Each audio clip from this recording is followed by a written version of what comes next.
भारत माता की, भारत माता की, भारत माता की। नमस्ते सदा वस्तले मातृभूमि। हे मातृभूमि, आपको सदा वंदन के साथ आज एफएमडीआई के माध्यम से अमरेली डिस्ट्रिक्ट कोऑपरेटिव यूनियन की द्वारा अमरेली डिस्ट्रिक्ट की बहनों माताओं जो यहाँ आई है उसके 3 दिवसीय कार्यक्रम में आज पहला दिन है और पुरुषेश जी ने थोड़ा इमोशनल सब बहनों को कर दिया, ऐसा लगा मुझे। तो पारिवारिक सब बातें की, ट्रेनिंग में आते हैं, सीखते हैं, पढ़ाई होती है, ज़्यादा ट्रेनिंग बोरिंग होती है, एंड तक लोग रहते हैं। लेकिन कोऑपरेटिव की ट्रेनिंग जब तक मैंने देखी है तो बोरिंग नहीं होती। मजाक मस्करी, एंजॉयमेंट, सीखना, और पुरुष जी ने जैसे पारिवारिक सब बातें की, सब आता जाता है। पूरे दिन लेक्चर पढ़ना ऐसा नहीं, लेक्चर होगा तब लेक्चर, प्रैक्टिकल देखने भी ले जाएंगे, क्या करना है क्या नहीं करना है। एक दिन घूमने का भी रखा है एंजॉयमेंट के लिए। तो जितना टाइम हम ट्रेनिंग क्लास में बैठे तो शायद सभी को पेन और नोटबुक दिया है, तो जो चीज अच्छी लगे वो लिख लेनी जरूरी। क्यों हमें लगता है कि जो बात की हमें याद रह जाते हैं, लेकिन बहुत सारी बात ऐसी होती है जब हमें अच्छी लगती है, ट्रेनिंग खत्म होते बाहर जाते फिर भूल जाते हैं, फिर याद करते कुछ वो सर ने अच्छा बोला था, कुछ काम की चीज बोली थी, लेकिन लिखा नहीं होगा तो याद नहीं रहेगा। तो लिखने की आदत डाल दो।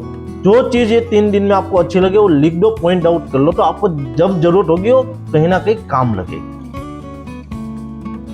कोऑपरेटिव के माध्यम से आए सभी बहन कहीं ना कहीं किसान है, फार्मर के साथ जुड़ी हुई है।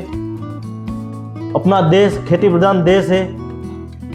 आज किसानी नहीं होगी, अन्नदाता अन्न नहीं पकाएगा तो अनाज फैक्ट्री से तो नहीं आएगा, तो किसानों को ही पकाना पड़ेगा।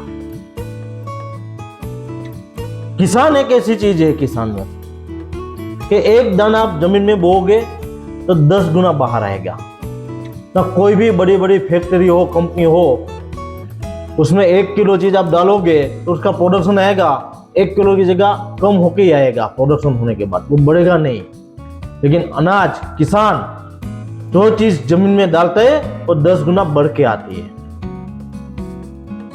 तो आज आप सब जानते हैं, हम भी जानते हैं कि अपनी मातृभूमि है, जमीन है, जिसको हम पूजते हैं, वो खराब हो रही है।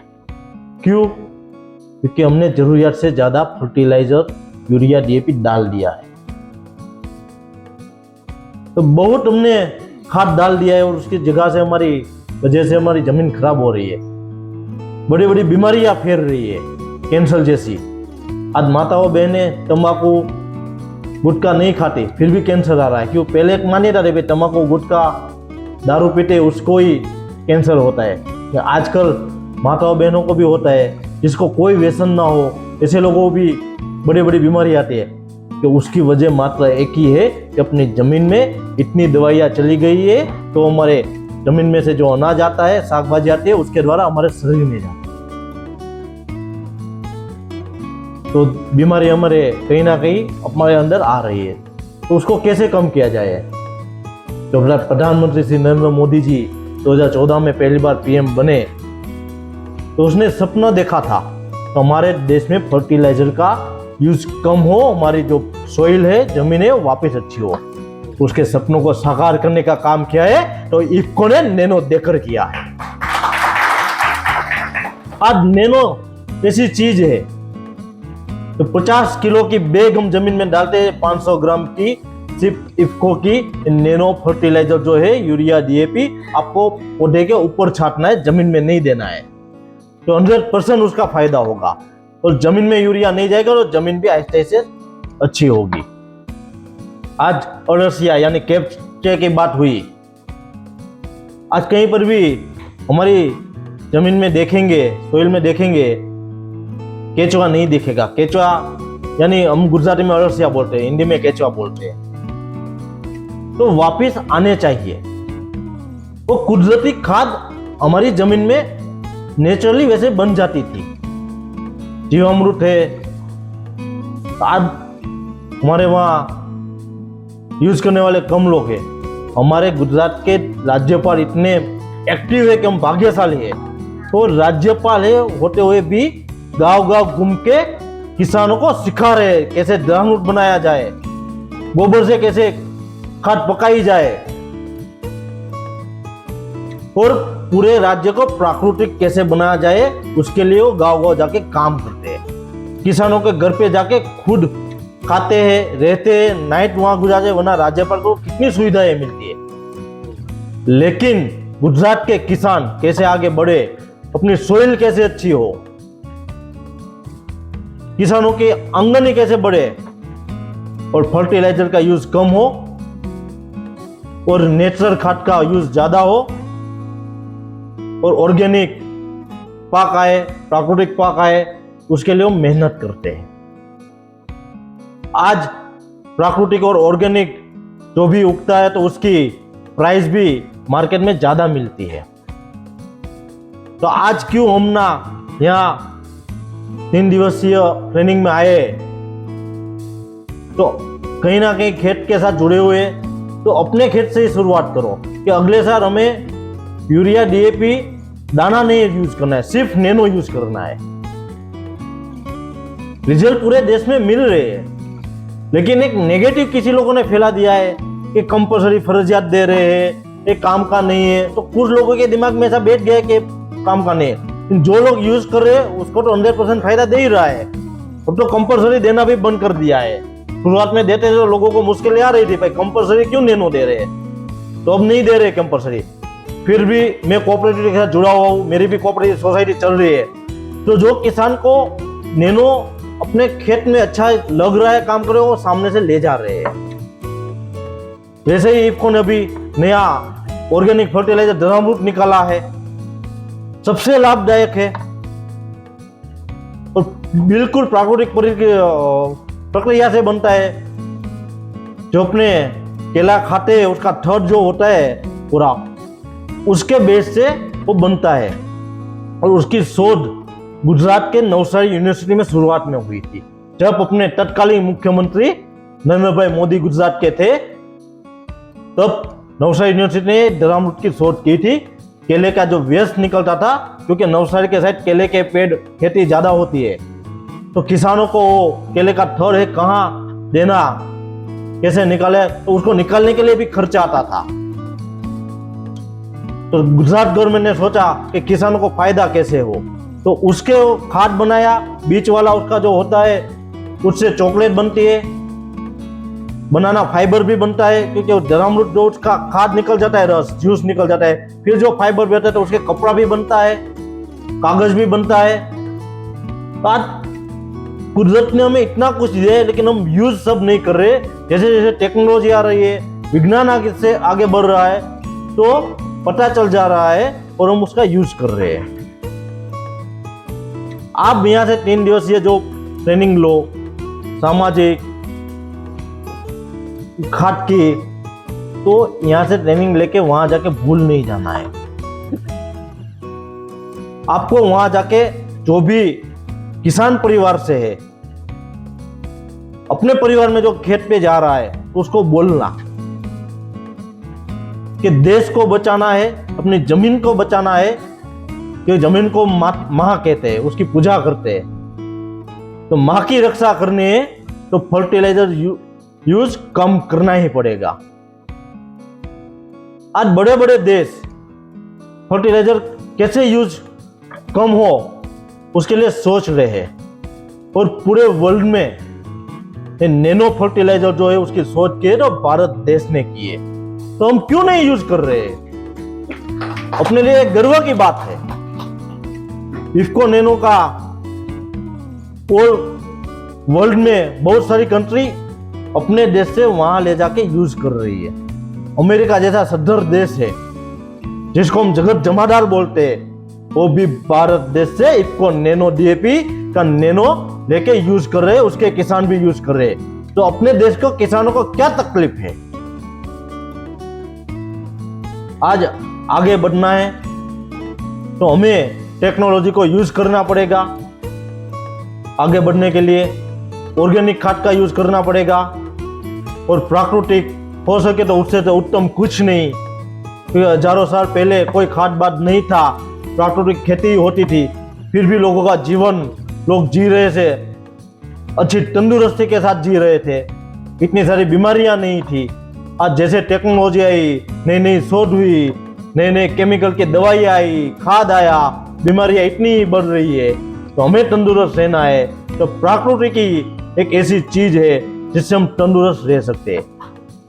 आज ये दवाई का वजह से कहीं ना कहीं अपने दूध में भी भेड़सेल आ रही है, कि गाय भैंस जो भी हम पशुपालक घर पे रखते हैं तो उसको हमें उसके भी खाद देते हैं, खाना जो देते हैं वो भी दवाइयाँ वाला है, तो कहीं ना कहीं उसके शरीर के माध्यम से वो दूध में आ रहे हैं और दूध हम खा रहे हैं, तो उसमें भी कितनी बीमारियां आ रही है कि गाय भैंस को भी हम सही खाना नहीं खिला रहे, तो वो भी जरूरी है। आज अमरेली डिस्ट्रिक्ट में अपने लिए गर्व की बात ये भी है, आज अपनी गाय भैंस जो दूध देती है 5-10 लीटर तक देती है, लेकिन पूरे देश में एम्ब्रियो ट्रांसप्लांट पहले पंजाब के करनाल शहर में छोटा सा था, आज पूरे देश का सबसे बड़ा एम्ब्रियो ट्रांसप्लांट जो गौ और भैंस में रखा गया अमरेली में हमारे बन रहा है। शायद एक आध साल में उसका इनॉग्रेशन हो जाएगा और काम चालू हो जाएगा, तो एक गाय 50 लीटर तक दूध देने वाली वहां पैदा होगी, और पूरे भारतवर्ष से किसी को अच्छी गाय चाहिए होगी, बछड़ा चाहिए होगा तो हमारे अमरेली में आएगा। भारत सरकार ने 100 करोड़ रुपए इस प्लान को डेवलप करने के लिए दिए हैं, तो हमारे लिए गर्व की बात है। आज हमारे डिस्ट्रिक्ट में पहले पशुपालन का डिस्ट्रिक्ट था, लेकिन आज एक दुख की बात है कि हमारे डिस्ट्रिक्ट में पशुपालक बहुत कम हो गए हैं। आज बेटियों की बात हुई, लेकिन अमरेली डिस्ट्रिक्ट में किसी को शादी करनी है, जमीन चाहिए, लेकिन वाहिदू नहीं करे, गाय भैंस नहीं जोती। क्यों ऐसा है? आज टेक्नोलॉजी आ गई है कि हम नहीं करेंगे तो कौन करेगा। आज मेहसाणा के बाद जाते हैं तो वहां उसकी प्रॉपर्टी जमीन नहीं, उसके घर पे कितनी गाय है, कितनी भैंस है, कितनी बड़ी गौशाला है, तबेला है, वो देखते हैं। तो वहां किसी को बहनों को वहां उस घर में शादी करने में दिक्कत नहीं है, तो हमारे सौराष्ट्र में क्यों दिक्कत है? क्यों आज की बहन दिकरी पढ़ रही है, आगे बढ़ रही है, तो टेक्नोलॉजी भी आ रही है। आज दूध निकालने के लिए बहन को खुद को वहां खड़े रहने की जरूरत नहीं, मशीन भी आ गई है। अब एक साथ 50 गाय हो, मशीन लगा दिए, टाइम पे गाय आ जाएगी, कि गाय माता हम कहते हैं, तो वो भी समझदार होशियार उसके जो जब भी उसका दूध निकालने का टाइम होगा तो अपनी जगह के वो खड़ी रह जाएगी, मशीन लगा दिया, अपने आप दूध निकल जाएगा, टेक्नोलॉजी अपने आप चिलिंग सेंटर में चला जाएगा। तो जो पढ़ी लिखी बहन है, आप टेक्नोलॉजी का यूज करो। और अमरेली में जो फ्यूचर में नई गाय की गौवंशज आने वाला है, अच्छा दूध देने वाला है, तो अपने घर पे क्यों 2-3 गाय नहीं रखी जाए? उसके लिए सरकार सब्सिडी देती है, लोन देती है। तो मेरी तो एक ही इच्छा है कि अपने जिले में जो पहले पशुधन था वो कम हो गया है, तो वापिस पशुधन बढ़ना चाहिए, कि वो भी एक अपनी प्रॉपर्टी है। कृष्ण भगवान कितने गायें चरवाते थे, और राजा महाराजा पुराने, तो उसका धन क्या गिना जाता था? उसके पास कितनी गौवा है, पशुधन ही उसका बड़ा धन था।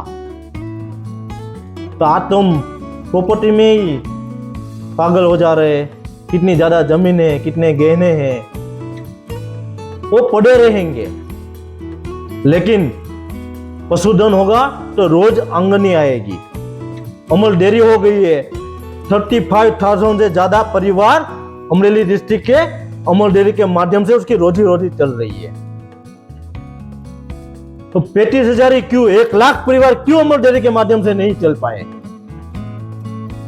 और अमल डेयरी तभी मदद कर पाएगी जब पशुधन अपने डिस्ट्रिक्ट में, अपने जिले में बढ़ेगा। गाय भैंस बढ़ेगी। तो आप सभी बहनों को यही अपील है, बहुत कम बहनों यहाँ आई है, तो आप यहाँ से वापस जाके कि अपने घर में कम से कम 2 गाय तो रखे। तो अमूल डेयरी ने एम्ब्रियो ट्रांसप्लांट से नया प्रोजेक्ट जो लाए है, सबसे ज्यादा दूध देने वाली गाय, तो वहां से हम परचेज करें, उसके माध्यम से हम ले, और दूध निकालने के बाद देना भी अमूल डेयरी को है, तो सिर्फ प्राइस मिलेगी। साल के बाद तो मुनाफा होगा, उसका सपोर्टेड प्राइस भी एक्स्ट्रा मिलेगी। आहार के लिए अमूल दान है, अमूल का दान है, वो भी मिलेगा। तो आप सब यहाँ आए, अच्छा है। 3 दिवस से कार्यक्रम में आप तालीम लो, किसानों के बारे में सीखो, खाद कैसे यूज किया जाए वो सीखो। और आज आपको एक प्रैक्टिकल दिखाने के लिए बिना मिट्टी के खेती कैसे होती है, फार्मिंग कैसे होती है, ऐसा प्लान भी दिखाने ले जाने वाले। तो वहाँ से भी देखो, अपने घर पे छोटी जगह में यहाँ से प्लानिंग लेके हम कर सकते हैं, ऑफिस में कर सकते हैं, बिना मिट्टी के भी खेती हो सकती है। टेक्नोलॉजी, विज्ञान वहाँ तक पहुँचा है, तो भी देखने इफ्को के माध्यम से आपको ले जाने वाले हैं। तो आप देखो, सीखो और अपने परिवार में अप्लाई करो, और फिर अपने गांव में आसपास वाले को भी और सिखाओ कि ऐसे काम किया जाते हैं। और इफ्को के माध्यम से और भी हम आगे जाके नई नई ट्रेनिंग करेंगे, लोगों को यहाँ लाएंगे, जो नहीं आए उसको भी आने का चांस मिलेगा। इतना कह के मैं मेरी वाणी को विराम देता हूँ। वंदे मातरम, भारत माता की।